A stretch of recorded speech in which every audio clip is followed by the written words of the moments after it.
υπακοήνη στο Σύνταγμα, τους νόμους και τα ψηφίσματα του κράτους, υποταγήνη στους ανωτέρους μου, να εκτελώ προφήμως και άνευ αντιλογίας τα διαταγάστων, να υπερασπίζω με πίστην και αφοσίωση μέχρι της τελευταίας ρανίδος του αιματός μου τα σημαία, να μην τα σε καταλείπω,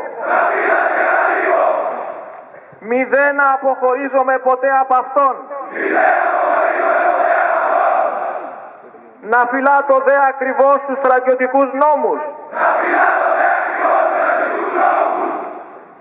και να διάγω εν γέννη ως πιστός και φιλότιμος στρατιώτης.